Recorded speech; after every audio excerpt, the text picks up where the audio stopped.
What's happening, guys? Today's episode is about the missed opportunities. It's about how can you not miss any opportunities in the future with your dyslexia holding you back. Anyway, guys, I hope you enjoyed today's episode.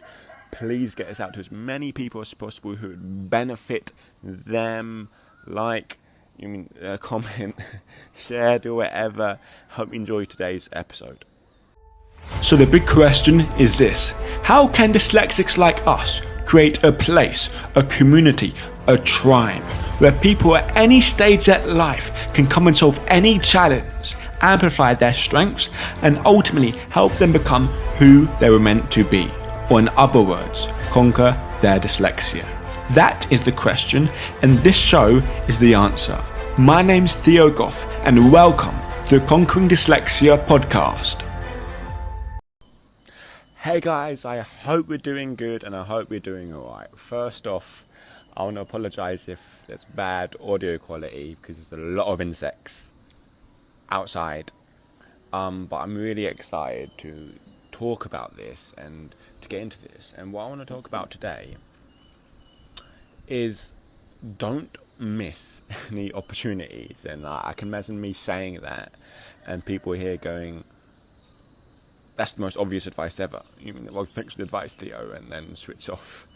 But I want to get a bit more deeper than that and talk about a few more things that will hopefully help you out in your own dyslexic journey, in your own course of life. Because the reason why there's loads of insects outside is I don't know if you know, but I'm travelling to Thailand to go and teach English. And at the start, it was a massive challenge. People didn't believe in me. The organisation didn't believe in me because I said I'm dyslexic. And they sent me this special program to kind of help me out and support me in the journey. All because I said I was dyslexic during the course and for any accommodations, basically trying to make things easier for myself.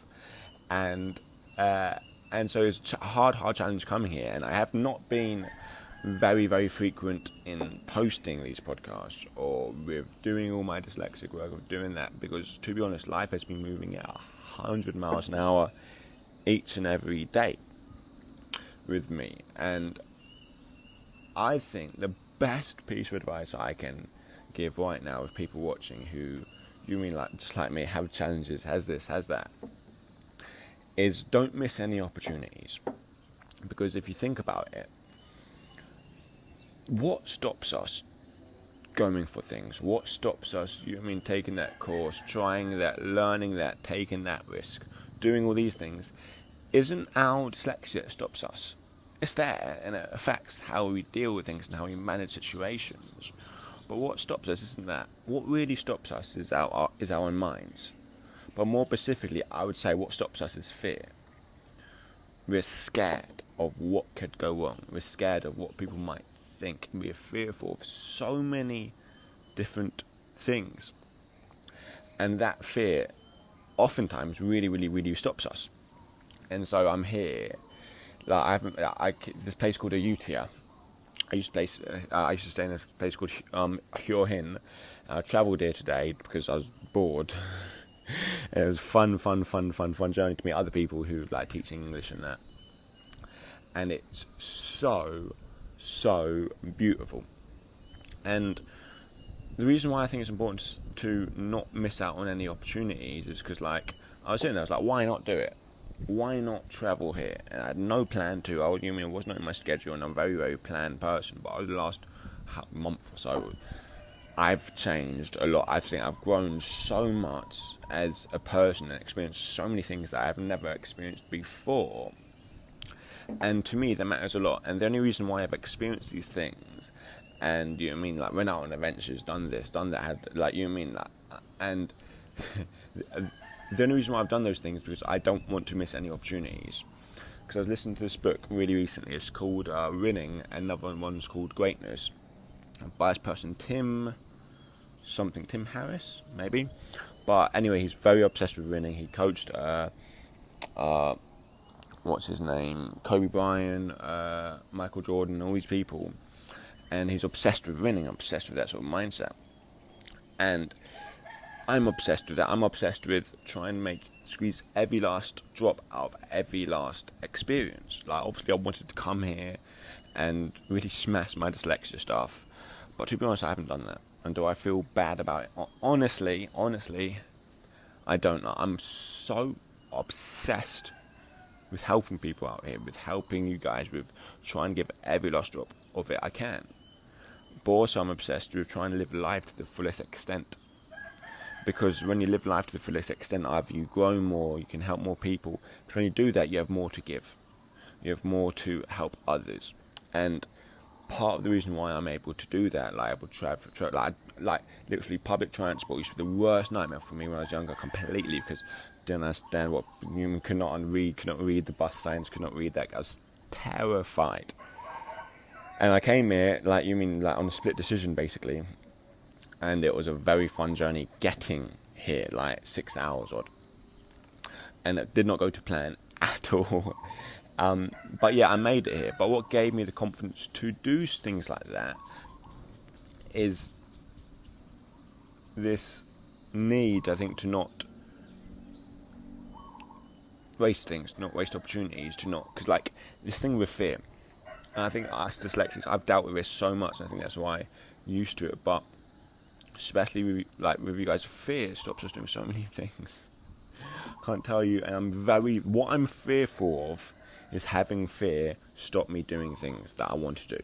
Because literally you're fearful of speaking out in class, you're fearful of saying your opinion, you're fearful of being social and looking awkward, you're fearful of all these things, and I've been fearful of them for ages, still am fearful of a lot of those things.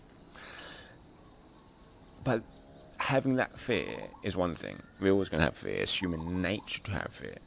But letting it stop us taking action on things is something completely different. It's something that can rehabilitate us way much more than our dyslexia. I've got a person here. He's got like his Oliver. He's such a good mate since he's been here, and not known like years. But he's got like his ligaments don't attach properly. He's got type 1 diabetic, just zab himself all the time, and he's got dyslexia, dyspraxia, and dyscalculia. So he's got all the three. And these are the very, very, very interesting past, as it were. But yeah, he's out here. But yeah, he's not saying no to the opportunities. Like, there's been times where he almost fainted. There's been times where he has to jab himself. There's a lot of things he can't do because of diabetes, because all these things, like he's dyslexic, doesn't know his left and right, doesn't know so many different things, just like me. I know my left and right because I read a watch. But he does not let these things stop him.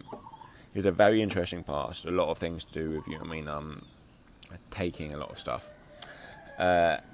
But yeah, he's still out here. He's still out here enjoying himself and trying to have as much, like, even basically fun or enjoy this experience as much as possible. Now, most guys I know in the past would not do that. Would not be, type 1 diabetic, I don't do this, I'm tired, I'm unfit, you know what I mean, I can't read, I can't write, I can't count, I fall over all the time. They can use all these things as excuses. Or you could use these things as an obstacle to overcome. Because I'm so happy, like, here, and I'm so, like, feel in a weird way, sort of feel proud of what I have overcame. Doesn't mean I don't want to overcome more, doesn't mean I don't want to do these things, but I think it's in that process of overcoming these challenges makes me a stronger person, makes me a better person, makes me a person that can, like, have confidence in himself to do things. And I'm not saying that, like, oh yeah, I'm satisfied, I've done all these things and I'm happy. Hell no. I know I'm just tapping the tip of my, like, potential, and there's so much more there. But it's having that confidence to do it. And for me, it's not really the confidence to do it, it's the fear if I don't do it. That's just me, and I want to speak to you, motivate you in any way, not having rubbish motivation, but to really realise, okay, you're scared of these things, but you know you should do them. Do them when you're scared. Just do them. Make one small step at a time to do these things. Now, I'm speaking really, really general here, not anything very specific about dyslexia, but dyslexia is a challenge. challenge, and we have challenges that we fail at time and time and time again. Everyone else can do it apart from us. It really hurts in our confidence and it beats us down. But the best way and the only real way to get back up is to do it again, is to face that fear. And what motivates me to face that fear more than anything else is time. You will not get back the time that you spent. Are you going to really waste another day? Are you going to waste another month? Are you going to waste another year? Waste another decade? Not doing the things that you want to do, or you know you can do, or you know you should do, or you know your life will be better if you do those things. Because once you start doing that, and once you start really realising, I remember I got there, it's back in the UK, I didn't bring it with me. I loved it, it's so cool. But basically, I saw it's Instagram ads of like your life chart in weeks, like a couple of thousand, like small dots or like squares in this big kind of like A3 piece of paper. And it's like 52 a year, so you scratch one out each week, and then you can actually see how your life is. Some people would hate that. I love it, because I know every time I scratch one off, that week has better be well spent, because I know I will not get that week back again. And having these things, put things in perspective, motivates me and excites me more than anything else. Because what I don't want to do is lie to myself. What I don't want to do is obscure reality and say, okay, life's fine, just enjoying myself, I'm not going to take this too seriously, I've got time. Because I don't know how life is going to go. I don't know if I have time. I don't know anything. I'm this young person doing this stuff. So I don't know if, like 10 years from now, how I'd feel. I don't know those things. But I know I don't know those things. I have to try and make it as truthful and as realistic as possible now, so I can best use the time I have. And dyslexia is like just a challenge that's honestly I had to overcome, but now it's helping me make the most of the time I have now. So what are you going to do with the time you have now? Are you going to let the fear control you, or are you actually going to do something about it? Anyway, guys, I hope you enjoyed this little today's session or rant about stuff. And anyway, guys, take care. I'll see you guys again soon.